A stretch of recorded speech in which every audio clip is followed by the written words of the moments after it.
My friends, I hope you're doing great. Here we are, scooting right along, 9-8. We are getting oh so very close to the end, okay? Okay, looking at all of our friends, right? So all year long, I've reminded you that, hey, we're going to do the exact same thing with all the stuff that we know, right? With all of our linear stuff. That's what we first started with. Then our exponential stuff, and finally, voila, our quadratic stuff, okay? And we solve equations, we graph, and we do transformations, and we do the exact same thing with all three different functions, right? These are our main functions in Algebra 1, okay? Today, we're going to bring it all together. So some of this stuff's going to be familiar. Some of this stuff you're going to have to remember from previous units, a.k.a. Unit 7, a.k.a. Unit 6, 5, 4, something like that, okay? Anyway, key things to note. Linear functions are straight lines. Quadratic functions take the shape of a parabola. Exponential functions, they grow or decay really quick, okay? Now, some might argue that these two look kind of similar, and I agree a little bit. On a graph, they might, okay, depending on what we get. So today, we're going to have to figure out a few things, okay? And I made a little cheat sheet for you. Let me show you the cheat sheet. So pause this video. Here is your handy cheat sheet, okay? And we'll go over what that means here in just a second. All right, anyway. So guys, I got my cheat sheet right here, okay? Hopefully you have yours. Look, mine's right here. Just zoom in and look at that, okay? Actually, that's terrible because it's in the light. I can't even see it. That's still terrible. Okay. All right, here we go. So when we want to figure out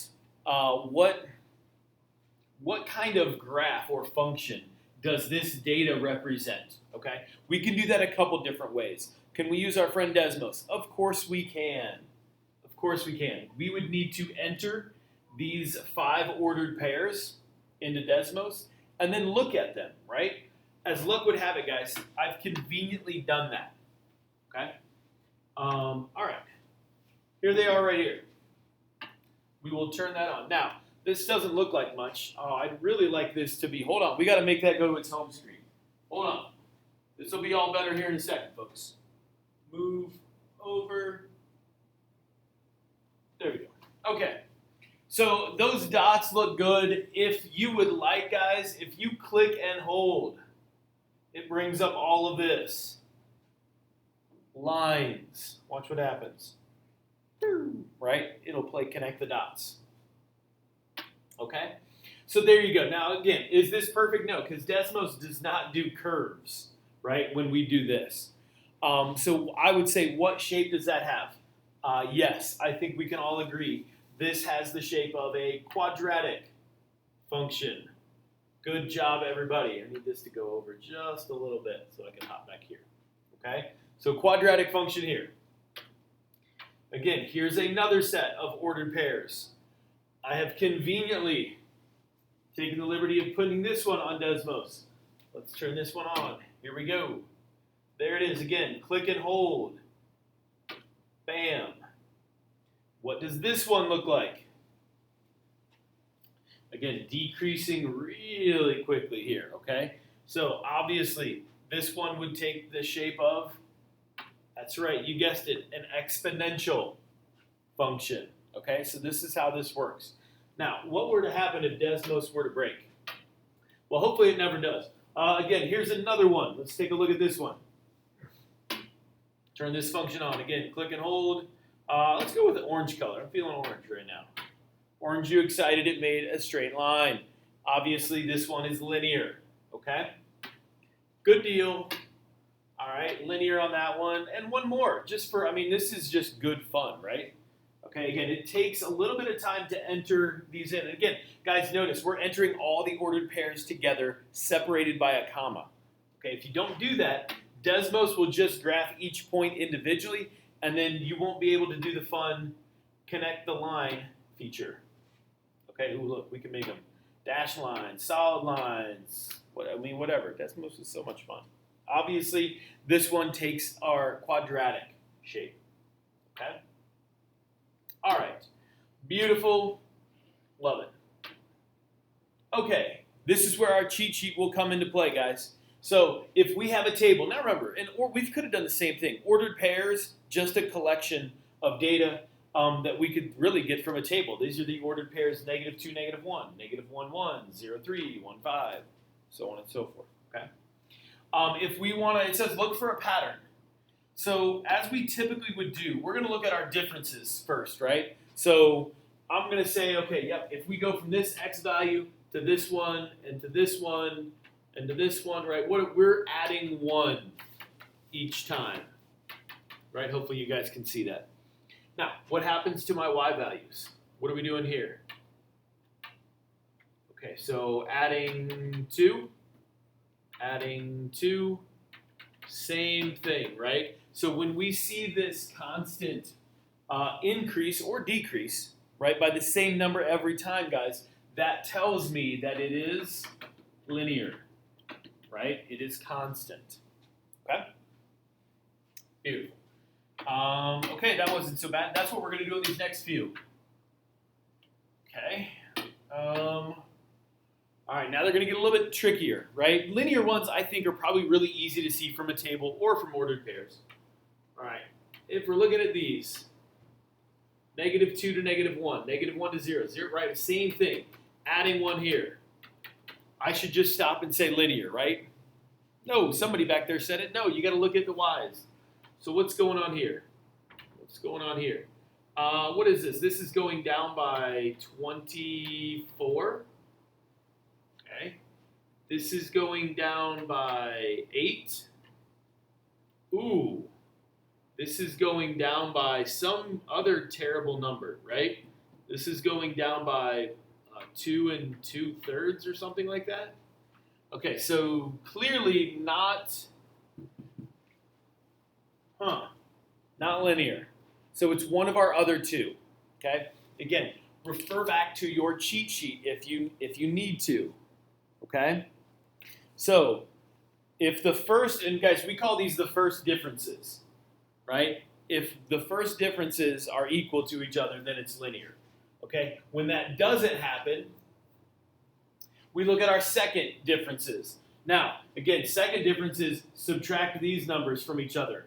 Well, that's not going to give me the same number here, nor do I really want to do that. So now let's go back and let's think of exponential. So I'm thinking it's exponential, but I'm not really sure. I want to look at remember when we did geometric sequences and we found ratios? Okay? Of course you do. Okay? Look here. So what's 36 divided by 12? What's 12 divided by 4? What's 4 divided by 4/3? What's 4/3 divided by 4/9? There we go. Okay. So now I want to be clear. If you did this the other way, if you did 12 divided by 36 and 4 divided by 12 and 4/3 divided by 4 and 4/9 divided by 4/3, you would just get 1/3. And that would be fine because that's enough to tell us that, hey, this data right here is exponential, okay? It's exponential, right? And we know that, okay, we're not going to get into decay or growth. That's not, okay, anyway, yes, exponential, folks. All right, good to go. Got a lot to do here. Look for a pattern in the table, determine what kind of model fits it. All right, x's, 1, 2, 3, 4, 5, going up by 1. Yes, we got that. Now let's look at our y's. Okay, what's my difference here? So 17 to 9. What's 17 minus 9? I believe that's a difference of 8. If I did that right in my head, look, it's late in the day.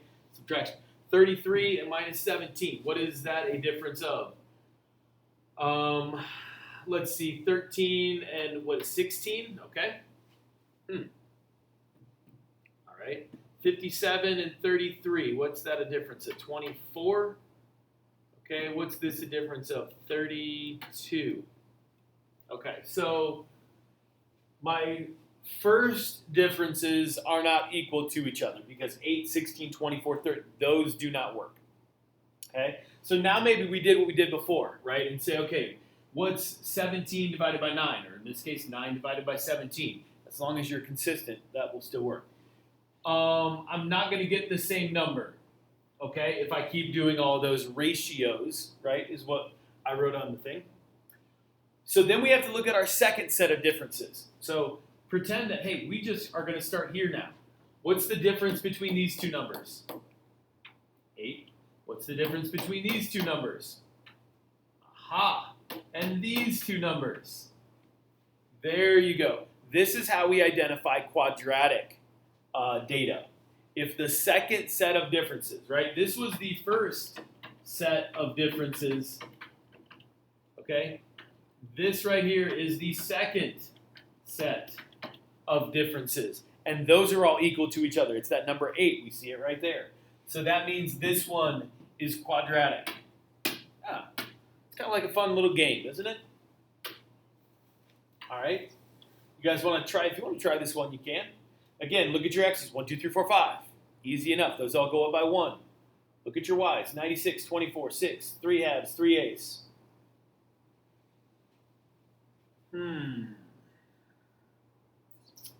Yep, I think I got it figured out. So, again, we can use some common sense here, right? If I'm thinking linear, look, I'm going down by, what is that, 72?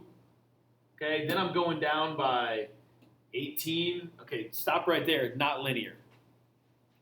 Okay, I'm thinking, well, maybe it could be quadratic. We did that second set of differences, but if I have a really big number here and then a smaller number here and a smaller number, right, these are getting closer together, that second set of differences isn't going to work. So my first thought was exponential. And I think that's true, right? If I go 96 divided by 24, 24 divided by 6, and 6 divided by 1 1/2, and 1 1/2 divided by 3 eighths, we keep getting that same ratio, which happens to be 4. Now, if you divide it the other way, 24 divided by 96 and 6 divided by 24, that's fine. You'll get 1/4. The point is that when you have that same ratio, it has to be exponential, okay? So this one, exponential. Okay, we're thinking this is the same question. Unfortunately, they want us to do one more tiny little step, okay? And there's a couple different ways. I'm going to try, I think, hopefully show us the easiest way. Determine which kind of model describes this data. All right, so we should be able to figure this out. 1, 2, 3, 4 goes by ones. -1 to -8 to -64 to -512, -496. Okay. This is exponential, right? Again, this divided by this is 8. This divided by this is 8. This divided by this is 8. This divided by this, also 8. Okay. Now, remember, here is our generic form for exponential. Y equals A times B to the power of X. Okay. A is my starting value. B is my growth rate. X and Y are just X and Y. Okay. So, how is this function growing? Well, it's growing by 8 every time, is it not? Yes, it is. What's the A value in here? I don't know. I'm thinking, like, is it 0? Is it 1? Is it -1? Maybe it's one of those two. Not sure. Maybe we forget. Okay, here's what we can do.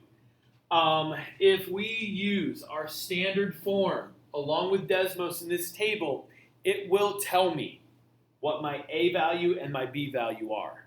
Okay, and so for those of us that can't remember, this is probably our best alternative. Oh, but you have to remember, you've got to remember this, okay, because Desmos doesn't know that. All right, so conveniently, I've forgotten everything, okay, and I've entered all this into Desmos, okay? So as luck would have it, let me get rid of this. Here's our table. Let me turn our table on. Bam. And again, we can do the same thing here. I don't know where all my data is. That's fine if you're blue. Oh, it's 0, -1, and then it goes to 1, 8. So here's that point. 1, 8 is all the way up here.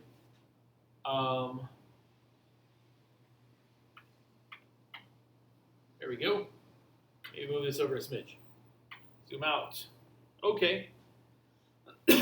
Okay, so there's a little bit there. Maybe we can connect all this with some lines here. Good to go. All right, maybe that helped. Maybe it didn't. Again, really hard to see, guys. right? It's clearly, right, going downhill very quickly. All right, now here's what I've done. So remember, I used table X1 and Y1, right? Again, when we hit plus button, create a table, that's automatically what it does. So I enter in all my data, okay, just from the problem. And then you need to type in this exactly the way that you see it right here, okay? So Y1, squiggly line, AB to the power of X, and then 1. Remember, X and Y, we put the 1s with them because they're telling Desmos to use the table that has all of this data in there. If you leave Y1 and X1 out, it's just going to not do anything for you. But notice what it does. When we type all that in, guys, now I've got my A and my B value. Are we happy now? Yes, we are, okay? Because now we can go ahead and write that function, right? AB to the power of X. So now I know, okay, I kind of thought A was -1. Now I know for sure that it's -1, right, to 8 to the power of X.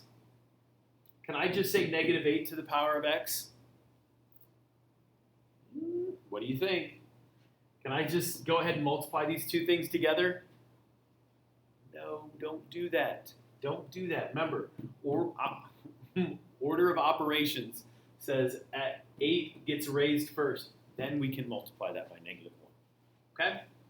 So again, if you're not sure, just write both terms in parentheses the way they are. Can't go wrong there. All right. So there we go. All right. I'd like to get rid of that one, and I will get rid of that one. And we will come back. There we are. Okay, moving on. Another table. Determine which one fits the data here. Linear, quadratic, exponential. X values going up by 1. Y values going 3, 12, 27, 48. 3 divided by 0 doesn't really work. That would be 4. 27 divided, no, that doesn't, that's not, so it's not exponential. I'm believing this one is quadratic, okay? And guys, if we went through and found our second set of differences, okay, it will be, right? My first set of differences is what, 3, 9, this is what, 15, this is 21, okay? There's your first set of differences. First, not equal. Let's look on the second set of differences. 9 minus 3, aha, 6, aha, yes, 21 minus, okay. So there's your second set of differences right here. So it is quadratic, okay? It is quadratic. So remember, quadratic function, standard form, y equals ax squared plus bx plus c. You've got to commit that to memory. Again, not hard because we talk about standard form all the time. All right, so remember, A, B, and C. What are A and B and C? I don't really know, okay? Again, X and Y are still X and Y. We should remember what C is. C is where it crosses one of our axis, right? That's the Y axis, okay? So that's easy to see. A and B, man, hopefully Desmos can give me A and B. Again, if not, we did a little bit of work on this where, hey, we figured out the A value, right? We could pick the vertex and one of those points on the line. That would be just fine. Let's see if Desmos can't help us out. Okay? So let's hop over here. Desmos, again, I've entered this table already in here. Sure, we can turn the line function on. Don't know where you are. Go home. Aha. Okay, so we have, looks like a half of our quadratic function. We need the other half, but we don't have it, okay? All right, now we have to be careful with how we enter this. Look, here I've got x2 and y2 in my table. So that means, right, when I go to write in, I want y2 equals ax2 squared plus bx2, okay? You've got to put those 2's in. Look, again, look, looks kind of silly, but that's the way it works, guys. So it's y2 squiggly line ax2 squared plus bx2 plus c. And lo and behold, if we zoom in down here, guys, look at all of this happiness. This tells me A and C and B, okay? All we have to do is plug those values in where they go, and it looks just like this. So A is the number 3, so y equals 3 times x squared. B is 0 times x plus C is also 0. So 0 times x plus 0, guys, this all goes away. Y is going to be equal to 3x squared, okay? And that's how we handle this, right? This is the easiest way I can come up with for us, right? But the trick is, whatever your table is, x1, y1, x2, y2, like we see here, you've got to make, okay, your x and your y in standard form have that. Okay. Do we have any more questions? We apparently do. All right, this table, again, figure out what model we're going to use here. X values, 0, 1, 2, 3, 4, goes by ones. 8, 11, 14, 17, 20. Should know that. Yeah, that's 3. These are all going by 3. Okay, so, again, these are all going up by 3. So your first set of differences is 3. That means linear. So a linear, okay, y equals mx plus b. If you want to do the same thing on Desmos, you can. Remember, we just need to identify the slope and the y-intercept. I believe there's enough information on that table for me to do that. Yep, okay. That's my y-intercept right there. Does anybody know what my slope is? Yep, you bet, right here. There's your slope, okay? Now, again, I want to be clear. It's only because my difference here was 1. So you can do this. If these were going up by 2, then it'd be like 3 over 2, okay? But here it's just 1. Again, and if you're not sure what the slope is, throw it on Desmos. Hey, y2 minus y1, x2 minus x1. Lots of different ways for us to find slope. Anyway, there's that function. Last slide. People get excited. We got prairie dogs. Determine which model represents them. Okay. Here we go. 0, 1, 2, 3, 4. That sounds to be like it's going up 1. 4, 8, 16, 32, 64. Okay, definitely not linear. So, okay, so I'm just kind of thinking out loud. Here I'm going to go, so there's 4, there's 8, there's 16, there's 32. So 4, 8, here, let's just write this down real quick. So my first set of differences, 4, 8, 16, 32. My second set of differences, 4, 8, 6. Okay, so it's definitely not quadratic. That means it's exponential, okay? And that makes sense. Look, 8 divided by 4, 2, you knew that.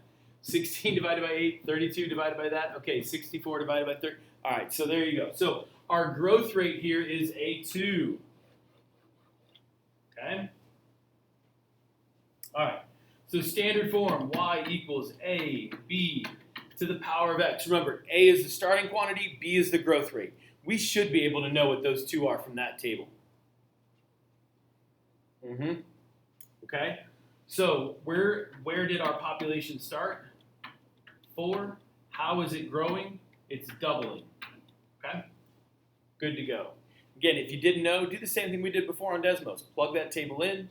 Then you've got to put y1 squiggly line AB x1. Okay. Again, if you need help with getting the right expression in Desmos, call me over. Happy to help you with that. Guys, other than that, we're getting close to the end of chapter 9. So have a great day. See you later.